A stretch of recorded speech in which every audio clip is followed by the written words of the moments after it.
इस वीडियो में हम सपनों के से दिन पाठ जो क्लास 10 की संचयन की पुस्तक का दूसरा पाठ है उसके प्रश्नोत्तर करते हैं। कोई भी भाषा आपसी व्यवहार में बाधा नहीं बनती पाठ के किस अंश से सिद्ध होता है। संचयन में जैसा मैंने आपको पहले भी बताया था कि संचयन में 30-35 शब्दों का उत्तर काफी होता है। 2 या 3 नंबर के प्रश्न आते हैं। पहले 5 नंबर के आया करते थे लेकिन बाद में सीबीएसई ने चेंज किया है और 3-3 नंबर के प्रश्न है तो उसके लिए 30-35 शब्दों में अभिव्यक्ति काफी है। कोई भी भाषा आपसी व्यवहार में बाधा नहीं बनती। पाठ के आरंभ के हिस्से में लेखक बताते हैं कि हमारे सभी जो मित्र थे वे अलग अलग जगह से आए थे। हम उनकी भाषा नहीं समझ पाते थे, लेकिन खेल कूद में जब बच्चे खेलने लगते हैं तो भाषा की आवश्यकता ही नहीं है। हाव भाव से ही एक दूसरे के साथ वे अपने विचारों को प्रकट कर लेते हैं। तो भाषा कभी भी, जब हमारे विचार मिलने लगते हैं तो भाषा कभी भी बाधा नहीं बनती। पीटी साहब की शाबाश फौज के तमगों से क्या लगती थी। जब कोई बहुत सख्त इंसान, बड़ा अनुशासित इंसान, जिससे हम कभी प्यार की भाषा ना सुन पाए, अगर वह कभी भी हमसे प्यार से बात करे तो लगता था मानो ये फौज के बड़े बड़े तमगे हों। नई श्रेणी में जाना, नई और पुरानी किताबों से आती विशेष गंध से लेखक का बालमन उदास क्यों हो जाता था। लेखक को कभी पढ़ाई में रुचि नहीं थी। उनको और उनके साथियों को कभी स्कूल जाना अच्छा नहीं लगता था और उसका एक कारण था कि उन्हें किताबों से गंध आती थी और मास्टरों का डर लगता था।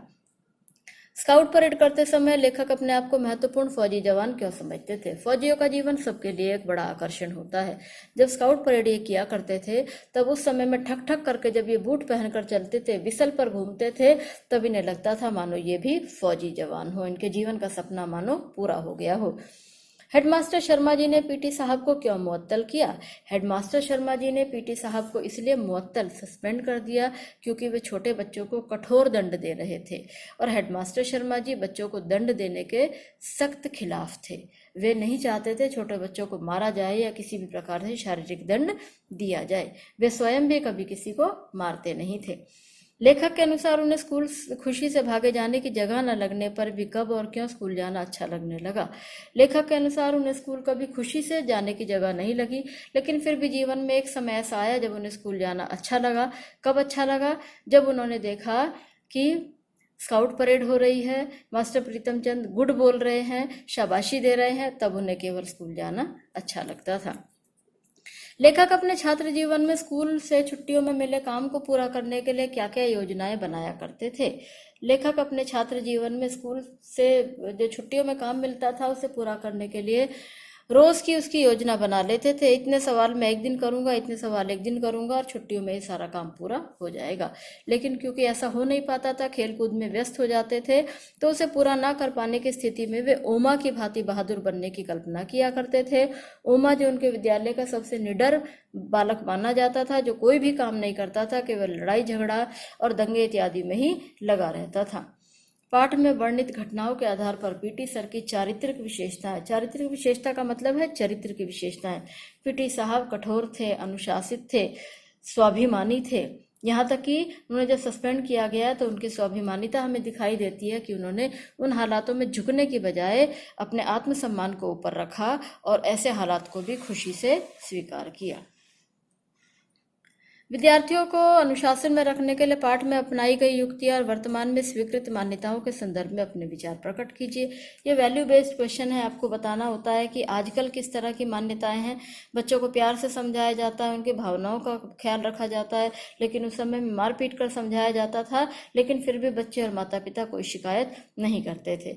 तो आपका ये स्वतंत्र उत्तर होना चाहिए कि आपको आजकल का समय अच्छा लगता है कि पुराने समय की पढ़ाई का तरीका अच्छा लगता है। आप जैसा चाहें वैसा आप लिख सकते हैं। बचपन की यादें मन को गुदगुदाने वाली होती हैं, विशेषकर स्कूली दिन की। आप अपने स्कूली जीवन की कुछ खट्टी मीठी यादें लिख सकते हैं। यह आपकी खुद की भाषा है। प्रायः अभिभावक बच्चों को खेलकूद में ज्यादा रुचि लेने पर रोकते हैं और समय बर्बाद ना करने की नसीहत देते हैं। नसीहत माने शिक्षा। तो आप देखते हैं कि संचयन के ज्यादातर पाठों में उर्दू शब्दावली का प्रयोग बहुत ज्यादा किया गया है, क्योंकि उस समय का मीडियम उर्दू हुआ करता था, इसलिए इनकी भाषा में जगह जगह पर हमें उर्दू शब्द दिखाई देते हैं। तो आप बताइए बच्चे, आप खेल आपके लिए क्यों ज़रूरी है। खेल शारीरिक विकास करते हैं, अनुशासन सिखाते हैं, हार जीत को सही तरीके से लेना सिखाता है, इसलिए खेल हमारे जीवन के लिए बहुत आवश्यक है। फिटनेस के लिए ज़रूरी है, शारीरिक सुरक्षा के लिए ज़रूरी है और हमें स्वस्थ रहने के लिए, अच्छे स्वास्थ्य के लिए ज़रूरी है। आप ऐसे कौन कौन से नियम कायदों को अपनाएंगे जिनसे अभिभावकों को आपके खेल पर आपत्ति ना हो? हम ऐसे कुछ नियम कायदों को अपनाएंगे जिससे माता पिता को और अध्यापकों को हमारे खेल कूद पर आपत्ति ना हो।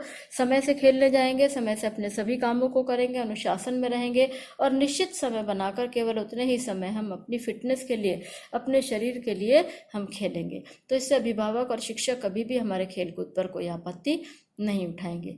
तो उम्मीद करती हूँ, पाठ तो लंबा था, बहुत जल्दी जल्दी भी मैंने इसकी रीडिंग की है, लेकिन उम्मीद करती हूँ कि आपको मुख्य मुख्य भावनाएं, प्रश्नों के उत्तर, इन सब में काफ़ी सहायता मिलेगी।